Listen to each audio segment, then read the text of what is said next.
രാജ്യത്തിന്റെ ശ്രദ്ധ ഇനി ഡൽഹിയിലേക്കാണ്. അടുത്ത മാസത്തോടെ സംസ്ഥാനത്ത് നിയമസഭാ തെരഞ്ഞെടുപ്പിനുള്ള കാഹളം മുഴങ്ങും. സംസ്ഥാനത്തെ BJP പിടിമുറുക്കുന്നു എന്നുള്ള സാധ്യതയിലേക്ക് കാര്യങ്ങൾ എത്തി നിൽക്കുന്നുണ്ടായിരുന്നു. കഴിഞ്ഞ ലോക്സഭാ തെരഞ്ഞെടുപ്പിൽ ആകെയുള്ള 7 സീറ്റും BJP തന്നെയായിരുന്നു നേടിയത്.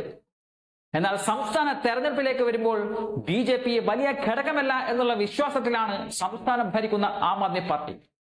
ഡൽഹി നിയമസഭാ തെരഞ്ഞെടുപ്പ് പ്രഖ്യാപിക്കുന്നതിന് മുമ്പ് തന്നെ രാജ്യ തലസ്ഥാനത്ത് രാഷ്ട്രീയ ചൂട് ഉയർന്നു കഴിഞ്ഞിട്ടുണ്ട്.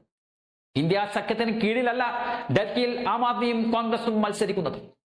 BJP-യാണ് മുഖ്യ എതിരാളിയെങ്കിലും 3 പാർട്ടികളും ഇവിടെ നേർക്കുനേരാണ് പോരാടുന്നത്.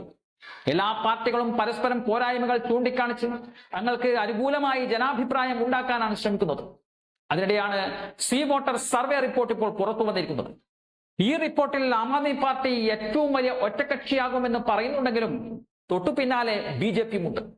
3-ാം സ്ഥാനത്താണ് കോൺഗ്രസ് ഉള്ളത്. BJP-ക്ക് അനുകൂലമാകും ഇത്തവണ ഡൽഹി തെരഞ്ഞെടുപ്പ് എന്ന് പലരും പ്രവചിച്ചെടുത്തു നിന്നാണ് ഇപ്പോൾ BJP 2-ാം സ്ഥാനത്തേക്ക് പോയിരിക്കുന്നത്. ഇപ്പോൾ വന്നിരിക്കുന്ന അംബേദ്കർ വിവാദവുമായി ബന്ധപ്പെട്ടാണ് ഈ സർവേ നടന്നിരിക്കുന്നത്. ഇതുമായി ബന്ധപ്പെട്ട് C voter survey agency December 20-നും 21-നും ഇടയിൽ 1228 പേരുമായി സംസാരിക്കുകയായിരുന്നു. അടുത്തിടെ രാജ്യസഭയിലെ ചർച്ചയ്ക്കിടെ കേന്ദ്ര ആഭ്യന്തരമന്ത്രി അമിത്ഷാ ഭരണഘടനാ സൃഷ്ടാവായ ഡോക്ടർ അംബേദ്കറിനെ കുറിച്ച് ഒരു പരാമർശം നടത്തിയിരുന്നു. ഇക്കാലത്ത് അംബേദ്കറുടെ പേരെടുക്കുന്നത് ഒരു ഫാഷനായി മാറി എന്നുള്ള തരത്തിലൊക്കെ പറഞ്ഞുകൊണ്ടായിരുന്നു അമിത്ഷായുടെ പരാമർശം വന്നത്. ഇത് വലിയ പ്രതിഷേധങ്ങൾക്ക് കാരണമായിരുന്നു. രാജ്യത്തുടനീളമുള്ള കോൺഗ്രസും ആം ആദ്മിയും ഉൾപ്പെടെയുള്ള പ്രതിപക്ഷ പാർട്ടികൾ ഇത് വിഷയമാക്കി BJP-ക്കെതിരെ ആഞ്ഞടിച്ചിരുന്നു. ഈ വിവാദങ്ങളുടെ ഗുണം ആർക്ക് കിട്ടിയെന്ന് കണ്ടെത്താനാണ് സി വോട്ടർ സർവേ ഏജൻസി ജനങ്ങൾക്കിടയിലേക്ക് ഇറങ്ങിയത്. ഈ വിവാദത്തിന്റെ രാഷ്ട്രീയ നേട്ടങ്ങളും കോട്ടങ്ങളും സംബന്ധിച്ച ചോദ്യങ്ങളാണ് ജനങ്ങളോട് ചോദിച്ചത്. ആം ആദ്മി പാർട്ടിയാണ് സർവേയിൽ മുന്നിൽ നിൽക്കുന്നത്. 26.5% പേരുടെ പിന്തുണയാണ് ആം ആദ്മിക്കുള്ളത്. 22% പേർ BJP-ക്ക് അനുകൂലമായി വോട്ട് ചെയ്തപ്പോൾ 15.9% ആളുകൾ ഈ വിവാദത്തിൽ നിന്നും കോൺഗ്രസിന് നേട്ടം ഉണ്ടാകുമെന്നും പറയുന്നുണ്ട്.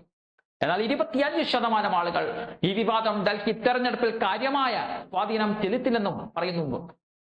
നിലവിലത്തെ സാഹചര്യത്തിൽ ഒറ്റക്ക് മത്സരിച്ചാൽ ഭരണം പിടിച്ചെടുക്കുവാനുള്ള സാധ്യത 3 പാർട്ടിക്കും ഇല്ല എന്നിരിക്കെ ഒരു അവശ്യ ഘട്ടം വന്നാൽ BJP കയറി വരാതിരിക്കാൻ രാജ്യ തലസ്ഥാനത്ത് ഒരു നീക്കുപോക്കിനുള്ള സാധ്യതയും തള്ളിക്കളയാൻ സാധിക്കില്ല.